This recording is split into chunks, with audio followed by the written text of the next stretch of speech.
আমরা যখন নতুন নতুন রিসার্চের কাজ শুরু করি তখন ডাটা ভিজুয়ালাইজেশন জিনিসটা নিয়ে আমরা অনেক বেশি পরিমাণে ভয় পাই। আমরা যখন একের পর কিওয়ান জার্নাল পড়তে থাকি তখন ওই জার্নালগুলোতে এত সুন্দর ভিজুয়ালাইজেশন দেখে আমরা শুরুতেই ভেবে নিই যে ভিজুয়ালাইজেশন মনে হয় অনেক বেশি পরিমাণে কঠিন, যার জন্য আমাদের কনফিডেন্স যে লেভেলটা থাকে সেটা অটোমেটিক্যালি লো হয়ে যায়। সো ভিজুয়ালাইজেশন যারা বুঝতেছো না তাদের জন্য যে ডাটা ভিজুয়ালাইজেশন জিনিসটা হচ্ছে যখন তুমি তোমার পেপারের কাজ শেষ করবা তখন তুমি তোমার যে ডাটাগুলো আছে বা সেটার যে রেজাল্ট অ্যান্ড ডিসকাশনটা আছে সেইটাকে তুমি কত সুন্দরভাবে রিপ্রেজেন্ট করতেছো, এইটাকে আমরা ডাটা ভিজুয়ালাইজেশন বলি। এখন যেহেতু আমি আমার রিসার্চের কাজ আগাচ্ছি সেহেতু আমার নিজেরও ডাটা ভিজুয়ালাইজেশন লাগবে, এবং আমি যখন কিওয়ান জার্নালগুলো পড়তেছি তখন দেখতেছি যে অনেক সুন্দর সুন্দর ভিজুয়ালাইজেশন তারা তৈরি করতেছে। সো আমরা আর ওই এক্সেল দিয়ে ভিজুয়ালাইজেশনটা করব না, কারণ এক্সেলের ভিজুয়ালাইজেশনগুলো খুবই অর্ডিনারি হয়ে যায়। যার কারণে আমি ঘাটাঘাটি করতেছিলাম যে ভিজুয়ালাইজেশনের জন্য আমি আসলে কি ইউজ করতে পারি, কোন সফটওয়্যার ইউজ করতে পারি।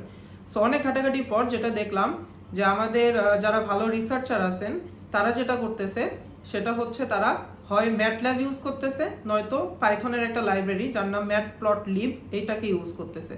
সো ম্যাটপ্লটলিবটা হলো পাইথনের একটা লাইব্রেরি, অনেক অ্যাডভান্স লেভেলের লাইব্রেরি, যারা আমাকে হেল্প করবে যে আমার যে ডাটা সেটটা আছে সেই ডাটা সেটের রেসপেক্টে কীভাবে আমি সুন্দরভাবে প্লটিং করতে পারি। সো অনেকগুলো প্লট আছে, বার প্লট করতে পারি, স্ক্যাটার প্লট করতে পারি, বক্স প্লট করতে পারি, কোন প্লট করতে পারি।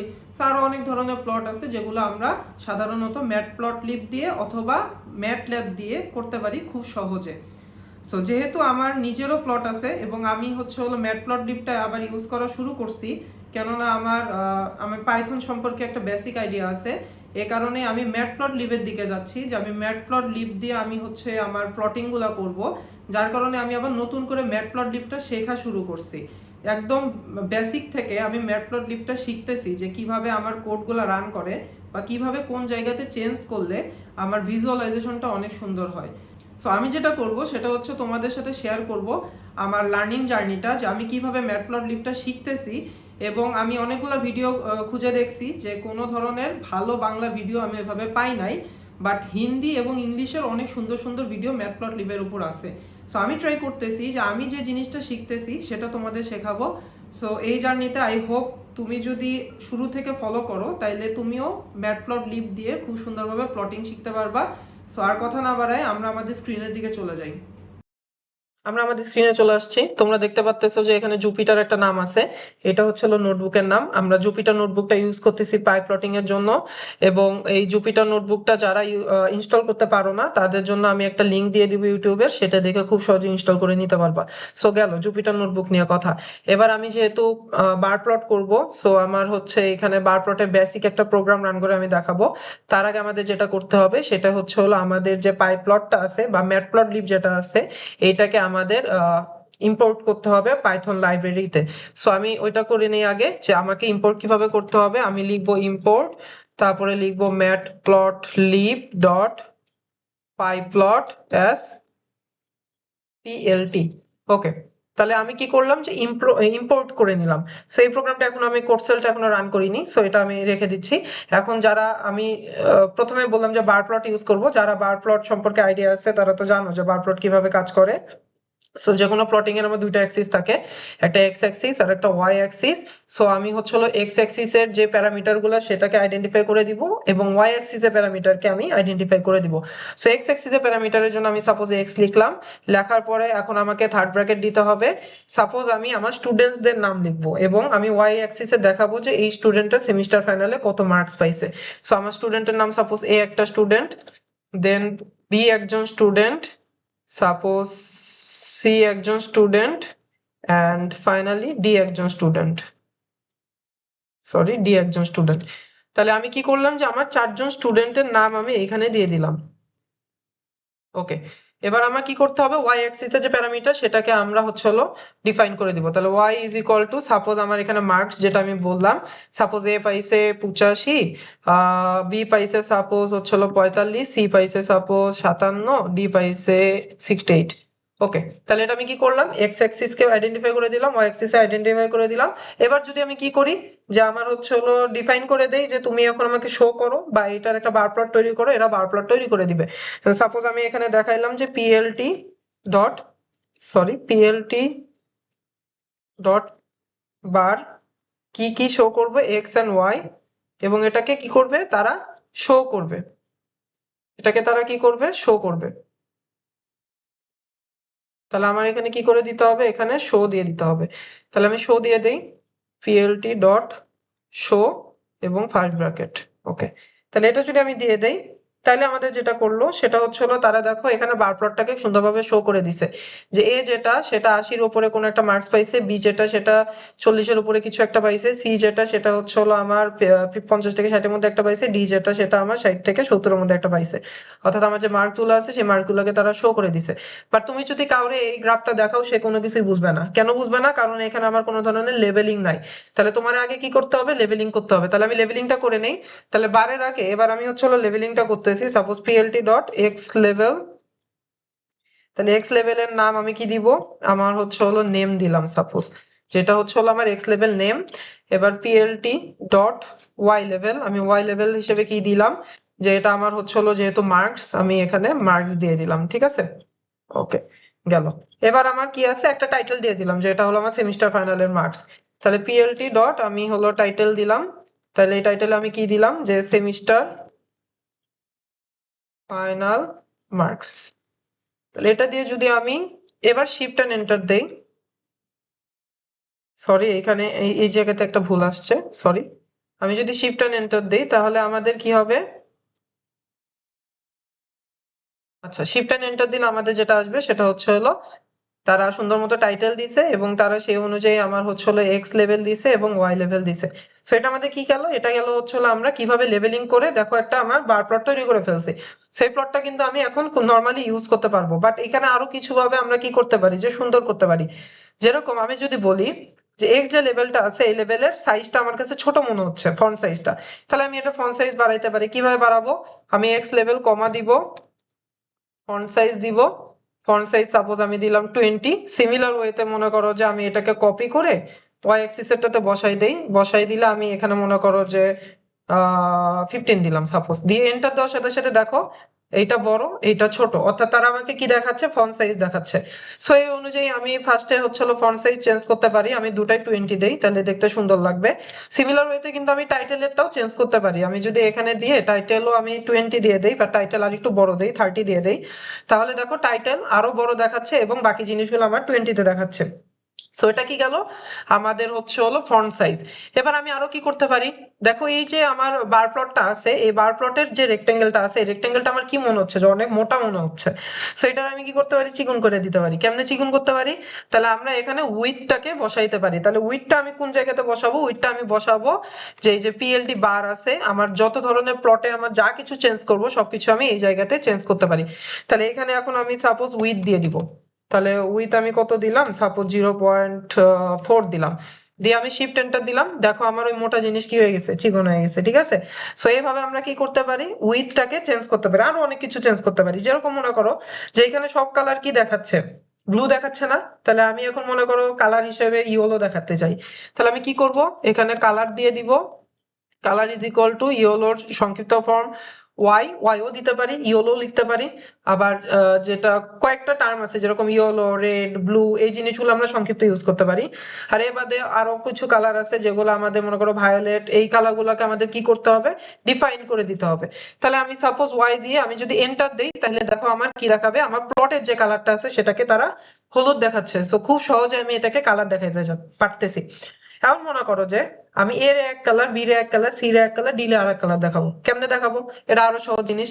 তাহলে এটাতে আমি কি করব, এখানে যে প্যারামিটার আছে প্যারামিটারের নিচে যাব, সাপোজ কালারের জন্য আমি সি লিখলাম, সি ইজ ইকুয়াল টু দিলাম। দেওয়ার পরে এখন আমাদের কি করে দিতে হবে, কালার ডিফাইন করে দিতে হবে। আমার কালার কয়টা, চারটা না, এ বি সি ডি, চারটা কালার। তাহলে চারটা কালার আমি ডিফাইন করে দিই। ফার্স্টেরটা আর দিলাম, আর মানে রেড। সেকেন্ডটা সাপোজ ব্লু দিলাম, ব্লু মানে বি। থার্ডটা সাপোজ ইয়েলো দিলাম, ওয়াই মানে ইয়েলো। ফোর্থটা সাপোজ হচ্ছিল গ্রিন দিলাম, জি মানে গ্রিন দিলাম। এখন এই কালারের জায়গায় আমি সি না দিয়ে কি দিব, সি দিব। এখন দেখো আমরা সাধারণত টেক্সট কি করি, ডাবল কোটেশনের মধ্যে দেই, কিন্তু এটা কিন্তু আর টেক্সট নাই, এটা কি হয়ে গেছে, প্যারামিটার হয়ে গেছে। যখন এটা আমার প্যারামিটার হিসেবে কাজ করতেছে তখন আর আমার কি ইউজ করব না, আমি ডাবল কোটেশন ইউজ করব না। সো আমি সি দিলাম, দিয়ে এন্টার দিলে দেখো লাল, নীল, হলুদ, সবুজ, চারটা কালার আমাকে খুব সহজভাবে দেখাই দিচ্ছে। এখন দেখো যে আমার এখানে কি আছে, এ বি সি ডি কিভাবে আছে, সেন্টারে আছে। এখন মনে করো যে এটা আমি সেন্টারে দেখাইতে চাই না, এটারে আমি দেখাইতে চাই যে এটা আমার যে কোনো এক সাইডে সরে থাকবে। তাহলে এটা কিভাবে করব? এটা করাও সহজ। তাহলে এখানে আমাদের কি বললাম যে আমার যা কিছু আছে সবকিছু কই চেঞ্জ করব, এই জায়গাতে চেঞ্জ করব। তাহলে এখানে আমি কি করব, অ্যালাইন লিখবো। তাহলে অ্যালাইন লিখলাম, লেখার পরে আমার এখন কিসে আছে, সেন্টারে আছে। আমি সেন্টারে না, এজে দেখতে চাচ্ছি। সো ইডিজিই দিব, দেওয়ার পরে এন্টার দেওয়ার সাথে সাথে দেখো এটা এই সাইডের এজে আমাকে দেখাচ্ছে। সো বাই ডিফল্ট কিন্তু তোমার সেন্টারে থাকবে, যেহেতু সেন্টারে আমরা রাখি সেজন্য আমি অ্যালাইনটাকে বাদ দিয়ে দিচ্ছি, এটা আমি আর ইউজ করতেছি না। সো এটাকে আমি এভাবে রাখলাম। সো এটা আমার কিভাবে গেল, আমার গেল হচ্ছে হলো আমার প্লটিং করা এবং কালার করা, এই পর্যন্ত আমি আসলাম। এখন মনে করো যে এর বাইরে আমি কালো রঙের একটা আউটলাইন দিতে চাই। কি দিতে চাই? আউটলাইন দিতে চাই। আমরা ছোটবেলায় যখন ড্রয়িং করতাম তখন কি করতাম, যে ব্ল্যাক কালারের একটা আউটলাইন দিতাম। সো সেই রকম আমি একটা আউটলাইন দিতে চাই। আউটলাইনটা আমি কিভাবে দিব? এই আউটলাইনটা আমার দিতে গেলে আমি সাপোজ এখানে দিলাম, দিয়ে হলো এজ কালার লিখবো। এজ কালার আমি কি বললাম, যে ব্ল্যাকের একটা আউটলাইন দেখাইতে চাই।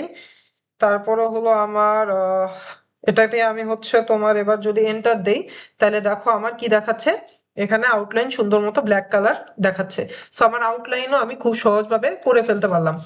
সো আমরা কিসে কিসে গেছি, আমরা যদি আরেকবার রিভাইজ করি, তাহলে ফার্স্টে আমি গেছি হচ্ছে হলো তোমার ফন্ট সাইজে, তারপরে গেছি হচ্ছে আমাদের তোমার হচ্ছে হলো বারের ভেতর আমরা কি কি করছি, কালারিং করছি। কালারিং এর সাথে আমরা কি করছি, কালারিং এর সাথে আমরা এজ কালারটা করছি। এজ কালারের সাথে আমরা দেখাইছি যে কিভাবে আমরা হচ্ছে হলো তোমার আউটলাইন দিয়ে দিতে পারি। তার সাথে আমি দেখাইছি যে কিভাবে আমি সেন্টারেও বসাইতে পারি লেখা, আমার হচ্ছে হলো এজেও বসাইতে পারি।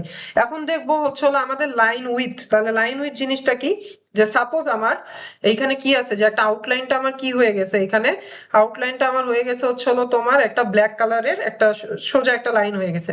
সো এখন মনে করো আমি এটার মোটা একটা লাইন দেখতে চাই, তাহলে আমি এখানে কি দিব, লাইন উইথ দিব, যেহেতু এটা লাইন।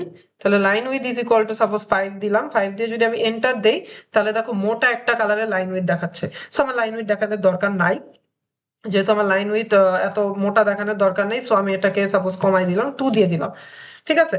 এখন মনে করো আমি কালো সোজা একটা লাইন না দেখায় আমি অন্য আরেক ধরনের লাইন দেখাইতে চাই। তাহলে অন্য আরেক ধরনের লাইন কি, সাপোজ আমি ডটেড লাইন দেখাইতে চাই। তাহলে ডটেড লাইন আমি কি করতে পারবো, এখানে লাইন স্টাইল দিব। Line style is equal to suppose আমার ডট দেখাবো, আমি সাপোজ এটা দিয়ে দিলাম, দিয়ে এন্টার দিলাম। আমার এখানে হচ্ছে হলো চেঞ্জ আসতেছে না, বাট আমি যদি আরেকটা দিয়ে এন্টার দেই, তাহলে দেখো এবার আমার কি আসছে, যে ডটেড লাইন এখানে সুন্দর মতো দেখাচ্ছে। সো আমি কি করতে পারতেছি, লাইন স্টাইলও আমি সুন্দরভাবে চেঞ্জ করতে পারতেছি। এবার মনে করো যে আমার যে কালারটা আছে এই কালারটাকে আমি এত ডিপ কালার দেখবো না। আমি কি দেখবো, আমি দেখবো হচ্ছে হলো কালারটা যেন আমার লাইট কালার হয়। সেটার জন্য আমি যেটা ইউজ করব, সেটা হচ্ছে হলো আলফা ইউজ করব। কি ইউজ করব, আলফা ইউজ করব। আলফা আমাকে কি করবে, আলফা আমাকে 0 থেকে 1 এর মধ্যে একটা লিমিট দিবে। 0 মানে হচ্ছে হলো একদমই থাকবে না, 1 মানে হচ্ছে হলো ফুল কালার থাকবে। আর এর মাঝে যে ফ্লোট গুলো আছে, সেই ফ্লোট যে কোনো ধরনের আমি ইউজ করতে পারবো, যেমন 0.5 ইউজ করতে পারবো, 0.7 ইউজ করতে পারবো।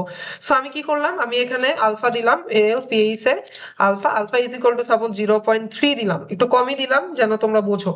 তাহলে 0.3 দেওয়ার সাথে সাথে দেখো এখানে কালারটা কি হয়ে গেছে, ফেড হয়ে গেছে।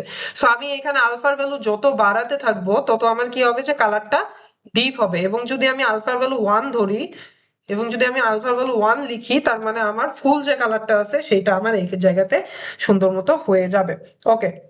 এবার আমার কি গেল, যে আমার বেসিক জিনিসগুলো গেল, আমার একটা ইম্পর্টেন্ট জিনিস কিন্তু বাকি আছে। কি ইম্পর্টেন্ট জিনিস, আমি লেভেলটা অ্যাড করিনি। আমি লেভেলটা কিভাবে অ্যাড করতে পারি, এখন লেভেলটা অ্যাড এর জন্য সাপোজ আমার কালার আর দরকার নাই, এখন আমি মনে করো যে রেড কালারটা ইউজ করব, যেহেতু আমি লেভেলটা দেখাবো। তাহলে colour is equal to suppose আমি 8 দিয়ে দিলাম, দিয়ে আমি এন্টার দিলাম। তাহলে এখন আমার কি হয়ে গেছে, সবগুলা লাল হয়ে গেছে। এখন আমি দেখাবো যে আমার যে এই যে লাল কালারটা আছে, এই লাল কালারটা কি, আসলে এই লাল কালারটা হচ্ছে হলো আমার মার্কস। তাহলে এটার আমি লেভেলটা কিভাবে অ্যাড করব, সাপোজ আমি এখানে আলফার পর দিলাম level is equal two marks. তাহলে এটা হলো বা ফাইনাল মার্কস দিয়ে দেই, যে আমার ফাইনাল মার্কস শো করতেছে। সো এটা আমি দিয়ে, আচ্ছা এটা দিলাম, দেওয়ার পরে এখন আমাকে কি করতে হবে, এটা যেহেতু আমি লেজেন্ড অ্যাড করছি, সো আমাকে ওকে একটা ডিরেকশন দিতে হবে যে তুমি লেজেন্ডটাও শো করো। তো সেটা আমি কিভাবে করব, পিএলটি শো এর আগে পিএলটি ডট, এটা যেহেতু লেজেন্ড আমি লেজেন্ড দিয়ে দিলাম। ঠিক আছে। দিয়ে আমি এন্টার যখন দিব, তাহলে দেখো এই জায়গাতে আমার ফাইনাল মার্কসটা সুন্দরভাবে আমাকে দেখাই দিচ্ছে। তাহলে আমি সাপোজ লাইন স্টাইলটা সরাই ফেলি, লাইন স্টাইলের আমার দরকার নাই, আমি সাপোজ আউটলাইনই দেখাইতে চাচ্ছি। তাহলে বুঝতে আরো সুবিধা হবে। তাহলে আমি যদি এন্টার দিই তাহলে দেখো আমার কি দেখাচ্ছে যে এই জায়গাতে সুন্দর মতো দেখাচ্ছে যে এটার লেভেলটা কি। So this is the thing, তোমার কিন্তু ভিজুয়ালাইজেশন এত কঠিন না। যদি পাইথনে ভিজুয়ালাইজেশন করতে যাও তাহলে তুমি হচ্ছে গুগল কোলাব থেকে কোড নিবা, কোড নিয়ে ওই কোডটা জাস্ট বুঝবা যে কোন জায়গাতে কি কি চেঞ্জ করলে কি হচ্ছে, দেন জুপিটার নোটবুকে এসে পেস্ট করে তুমি করবা। তাহলে এই জায়গাতে দেখো একটা জিনিস যেটা দেখাচ্ছে যে একটা প্লটের ভেতর একটা বার প্লট দেখাচ্ছে। আমি যেটা বললাম যে হালকা কিছু অংশ বাকি থাকবে, সেটা হচ্ছে একটা প্লটের ভেতর যদি আমি মাল্টিপল বার প্লট করতে যাই সেটা আমি কিভাবে করতে পারবো। সো এটা আমি নেক্সট ভিডিওতে দেখাবো। সো আই থিঙ্ক তোমরা জিনিসটা বুঝে ফেলছো, এন্ড যদি আমার সাথে সাথে এইভাবে তুমি আগাইতে থাকো তাহলে দেখবা যে কিছুদিনের মধ্যে তুমি প্লটিংটা অনেক সহজে শিখে ফেলছো। তারপর যেটা করতে হবে সেটা হচ্ছে আর্টিফিশিয়াল ইন্টেলিজেন্স দিয়ে কোডিং নিতে হবে, এন্ড সেই কোডটাকে তুমি নিজে এডিট করতে পারবা তোমার বেসিক দিয়ে। সো থ্যাংক ইউ এভরিওয়ান, দেখা হবে নেক্সট ভিডিওতে।